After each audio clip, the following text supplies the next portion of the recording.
दिल्ली के कथित शराब घोटाला मामले में सीबीआई ने राउज एवेन्यू कोर्ट का जो फैसला सामने आया उसमें सीबीआई के तमाम आरोपों को गलत बताया।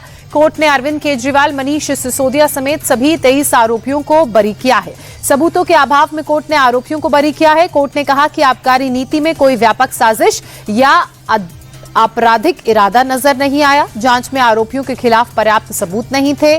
सीबीआई की चार्जशीट में कई खामियां पाई गई। कोर्ट के फैसले के बाद अरविंद केजरीवाल भावुक हो गए। मीडिया से बात करते हुए केजरीवाल की आंखों से आंसू निकल गए। वे फक कर रो पड़े। उन्होंने कहा कि आज सत्य की जीत हुई है। मैंने जीवन में सिर्फ ईमानदारी ही कमाई है। इस दौरान उनके साथ मनीष सिसोदिया जो खड़े थे वो भी भावुक हो गए। केजरीवाल ने कहा, मेरे साथ आजाद भारत का सबसे बड़ा राजनीतिक षड्यंत्र हुआ, लेकिन मुझे न्यायपालिका पर पूरा भरोसा था। आज संविधान की जीत हुई है। दिल्ली की जनता के सामने आज सच सबके सामने आ गया। साफ हुआ कि मैं भ्रष्टाचारी नहीं हूं। कोर्ट के फैसले के बाद अरविंद केजरीवाल मनीष सिसोदिया के साथ एक ही गाड़ी में अपने घर पहुंचे। घर पहुंचते ही परिवार वालों ने गले लगाकर दोनों का स्वागत किया। इस दौरान सभी की आंखें खुशी से नम थी। अरविंद केजरीवाल ने पत्नी और बच्चों को गले लगाया। पत्नी सुनीता केजरीवाल ने मनीष सिसोदिया को भी गले लगाकर बरी होने पर बधाई दी। सुनीता ने कहा कि सच की हमेशा जीत होती है। संसार में कोई कितना भी शक्तिशाली हो जाए, शिव शक्ति से ऊपर नहीं हो सकता। दिल्ली के शराब घोटाला मामले में राउज एवेन्यू कोर्ट से सीबीआई को फटकार लगी है। कोर्ट ने सीबीआई की चार्जशीट में कई खामियां गिनाई हैं। सबूतों के अभाव में केजरीवाल, सिसोदिया समेत सभी 23 आरोपियों को बरी कर दिया गया। साथ ही कोर्ट ने इस कथित घोटाले की सीबीआई जांच कर रहे अधिकारी के खिलाफ विभागीय जांच की सिफारिश की है। हालांकि सीबीआई अब इस फैसले को हाईकोर्ट में चुनौती देगी। सूत्रों के मुताबिक सीबीआई राउज एवेन्यू कोर्ट के इस फैसले से संतुष्ट नहीं है। जल्द ही वो इसके खिलाफ भी याचिका दायर करेगी। अरविंद केजरीवाल की गिरफ्तारी से लेकर बरी होने तक की पूरी टाइमलाइन पर नजर डालें तो ये पूरा मामला अक्टूबर 2023 से शुरू हुआ, जब पहली बार ईडी ने केजरीवाल को समन भेजा। मार्च 2024 तक ईडी ने कुल 9 समन भेजे और आखिरी समन 21 मार्च 2024 को था, जब उन्हें गिरफ्तार किया गया। 10 मई 2024 को कोर्ट ने उन्हें प्रचार के लिए 21 दिन की जमानत दी, जिसके बाद उन्होंने सरेंडर किया। फिर 26 जून को सीबीआई ने अरेस्ट किया। जुलाई 2024 में ईडी और सितंबर 2024 में सीबीआई मामले में उन्हें जमानत मिली और आखिरकार 27 फरवरी 2026 यानी कि आज कोर्ट ने उन्हें इस केस से बरी कर दिया। एनसीईआरटी किताब विवाद मामले पर प्रधानमंत्री नरेंद्र मोदी नाराज हैं। कैबिनेट की बैठक में पीएम मोदी ने इसे लेकर सख्त रुख अपनाया। बताया जा रहा है कि पीएम मोदी ने मीटिंग में तल्ख तेवर में पूछा कि किसने ये काम किया। साथ ही किताब को तत्काल वापस लेने का निर्देश दिया। आपको बता दें कि एनसीईआरटी की इस करतूत से सुप्रीम कोर्ट भी नाराज है। सुप्रीम कोर्ट ने किताब पर रोक लगा दी है। दिल्ली में बीजेवाईएम के कार्यकर्ताओं ने सोनिया गांधी के आवास के बाहर प्रदर्शन किया। ये प्रोटेस्ट भगवान अयप्पा के मंदिर में सोना चोरी होने पर किया गया। आरोप है कि चोरी के मुख्य आरोपी की तस्वीरें सोनिया गांधी के साथ दिखी, जिसके बाद बीजेवाईएम के कार्यकर्ताओं ने कांग्रेस के खिलाफ मोर्चा खोल दिया और सोनिया गांधी के आवास के बाहर बड़ा प्रदर्शन किया। दिल्ली की जवाहरलाल नेहरू यूनिवर्सिटी में एक बार फिर से बड़ा बवाल हुआ। छात्रों ने गुरुवार को जेएनयू वाइस चांसलर शांति श्री पंडित पर दलितों के अपमान और यूजीसी नियमों की आलोचना का आरोप लगाते हुए कैंपस से शिक्षा मंत्रालय तक लॉन्ग मार्च निकाला। इस दौरान पुलिस छात्रों की झड़प हो गई। इतना ही नहीं, हालात बिगड़े तो 25 पुलिसकर्मी इसमें घायल भी हो गए। जेएनयू प्रदर्शन मामले में गिरफ्तार सभी 14 छात्रों को कोर्ट ने जमानत दे दी है। पुलिस ने देर रात सभी 14 छात्रों को गिरफ्तार कर आज सुबह पटियाला हाउस कोर्ट में पेश किया। पुलिस ने जांच को आगे बढ़ाने का हवाला देते हुए कोर्ट से न्यायिक हिरासत की मांग की, लेकिन कोर्ट ने पुलिस की इस मांग को ठुकरा दिया और सभी छात्रों को 25,000 रुपए के मुचलके पर जमानत दी। बीती रात यूनिवर्सिटी में छात्रों ने यूजीसी रेगुलेशन लागू करने की मांग को लेकर प्रदर्शन किया था। राष्ट्रपति द्रौपदी मुर्मू ने जैसलमेर एयरफोर्स स्टेशन में स्वदेशी लाइट कॉम्बैट हेलीकॉप्टर प्रचंड में उड़ान भरी। लड़ाकू हेलीकॉप्टर प्रचंड में बतौर को पायलट राष्ट्रपति ने उड़ान भरी और ऐसा करने वाली वो देश की पहली राष्ट्रपति बनी। इससे पहले वे लड़ाकू विमान सुखोई, राफेल में उड़ान भर चुकी हैं। देश की ऐसा करने वाली भी वो पहली राष्ट्रपति बनी है। हेलीकॉप्टर में उड़ान के दौरान राष्ट्रपति ने सीमावर्ती क्षेत्रों और पोखरण फील्ड फायरिंग रेंज का हवाई जायजा भी लिया। पाकिस्तान बॉर्डर पर इस वक्त भारतीय वायुसेना का सबसे बड़ा युद्धाभ्यास जारी है। थार के रेगिस्तान में भारत की वायु शक्ति का प्रदर्शन हो रहा है। पोखरण में भारतीय वायुसेना का युद्धाभ्यास वायु शक्ति 2026 जारी है। इस अभ्यास में 120 से ज्यादा एयरक्राफ्ट शामिल हैं। युद्धाभ्यास में राफेल, सुखोई 30, तेजस, MiG-29 और मिराज 2000 ने आसमान में अपनी ताकत दर्शाई, तो वहीं लड़ाकू हेलीकॉप्टर अपाचे चिनूक ने भी अपना दमखम दिखाया।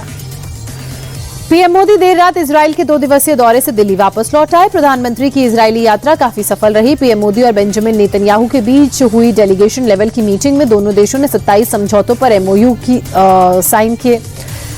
डिफेंस, शिक्षा के अलावा एआई के क्षेत्र में आपसी सहयोग को बढ़ाने पर दोनों देशों के बीच सहमति बनी। साइबर सुरक्षा के मद्देनजर भारत में साइबर सेंटर ऑफ एक्सीलेंस बनाने पर मुहर लगी। मैन्युफैक्चरिंग, यूपीआई इस्तेमाल और मत्स्य पालन को लेकर भी दोनों देशों में अहम करार हुए।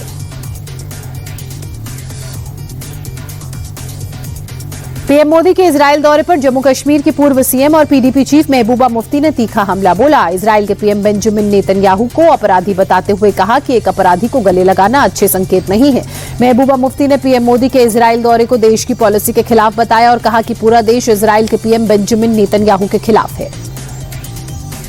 एआईएमआईएम नेता अकबरुद्दीन ओवैसी ने एक बार फिर भड़काऊ तकरीरें दी और एक सभा के दौरान अकबरुद्दीन ओवैसी ने कहा कि कांग्रेस और बीजेपी एक जैसे हैं। यूपी में योगी बुलडोजर चलवाते हैं, वैसे ही तेलंगाना में रेवंत रेड्डी करते हैं। जब हमारा मामला आता है तो सब एक हो जाते हैं। हर किसी ने हमको जख्म दिए हैं। इन्हें मुसलमानों और हमारी शरीयत से दुश्मनी है। तमिलनाडु विधानसभा चुनाव से पहले राजनीतिक सरगर्मियां तेज है। एआईएडीएमके से निकाले गए और राज्य के पूर्व सीएम ओ पनीरसेल्वम डीएमके में शामिल हो गए। सीएम एमके स्टालिन की मौजूदगी में उन्होंने पार्टी का दामन थामा। डीएमके में शामिल होने के बाद पनीरसेल्वम ने कहा कि ईपीएस के अहंकार और सत्ता के दुरुपयोग ने ऐसे हालात पैदा कर दिए कि एआईएडीएमके कभी चुनाव नहीं जीत सकती। 2022 में एआईएडीएमके ने पनीरसेल्वम को पार्टी से निकाला था। बिजनौर की रहने वाली मुरादाबाद की सपा सांसद रुचि वीरा पर जमीन कब्जा करने का आरोप है।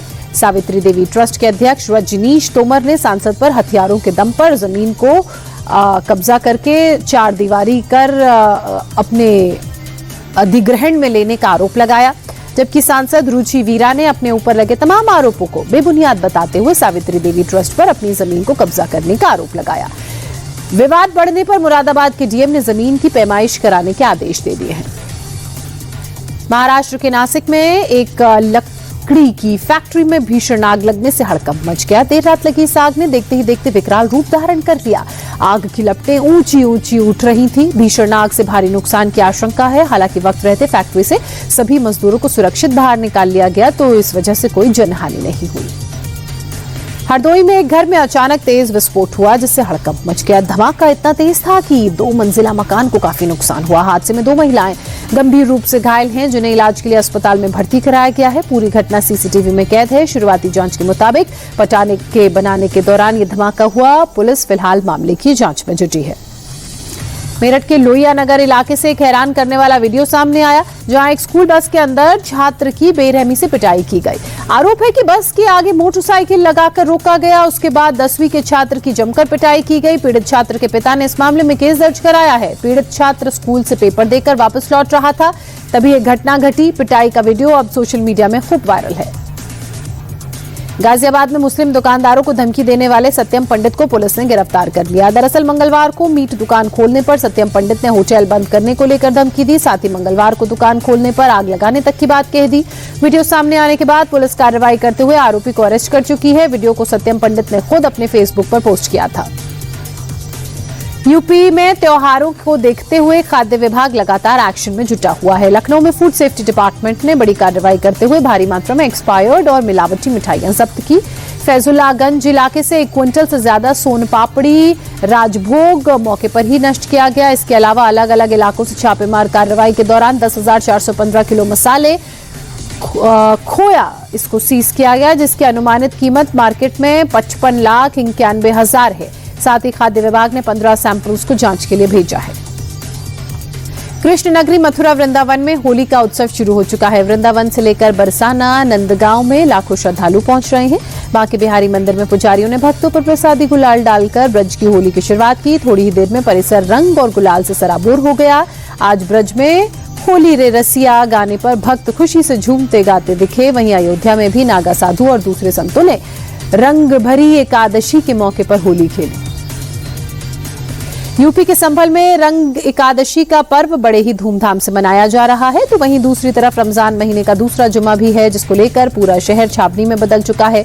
जामा मस्जिद के आसपास बड़ी संख्या में पुलिस फोर्स, आरआरएफ और एफपीएसी के जवानों की तैनाती है। इसके अलावा कंट्रोल रूम से सीसीटीवी के जरिए भी पैनी नजर रखी जा रही है ताकि किसी भी तरह के माहौल को बिगड़ने से रोका जा सके। मस्जिदों की दीवारों को त्रिपाल से ढक दिया गया है।